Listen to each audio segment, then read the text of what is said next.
யாரெல்லாம் பட்டுப்புழு வளர்ப்பு செய்யலாம் அப்படிங்கிறத பற்றி அப்பா கிட்ட பேசலாங்க. சொல்லுங்கப்பா அதை பற்றி. இந்த பட்டுப்புழு வளர்ப்பு எல்லாருமே பண்ணலாங்க. பொதுவாக வந்து பூமி இருக்கணும். ஒரு சிறு விவசாயிலேருந்து பெரிய விவசாயிகள் நிறையா செய்கிறாங்க. ஆனால் என்னென்னா பூமிக்கு வைக்கும்போது தண்ணி வேணும். அப்புறம் அந்த வேலையை வந்து ஒரு நாளுக்காக செய்ய முடியாது. தினசரி அந்த வேலையில் நம்ம முழு கவனம் எடுத்து செய்யணும். அந்த அளவுக்கு அக்கறை எடுக்கணும்.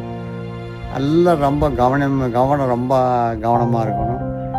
டாக்டர் வந்து பேஷண்ட்டை கவனிக்கிற மாதிரி அது என்ன நடக்குதோ போதும், ஆனால் கவனம் கரெக்டாக இருக்கணும்.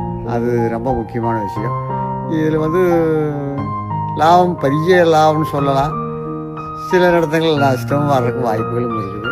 அது வந்து ரெண்டுமே நடக்கிற வாய்ப்பு இருக்குது. லாபம் உழைப்புக்கு தகுந்த ஊதியம் கிடைக்கி அந்த உழைப்பில் கொஞ்சம் தொய்வு இருந்ததுன்னா நம்மளுடைய கவனச்சிதறல் இருந்தால் அதில் கொஞ்சம் அந்த இடத்துல கொஞ்சம் நம்மளுடைய லாபத்தை குறைஞ்சி போகிறதுக்கு வாய்ப்புகளும் இருக்குது. அப்படிங்கிறது என்னுடைய அனுபவத்தில் நான் தெரிஞ்சுக்கிறேங்க.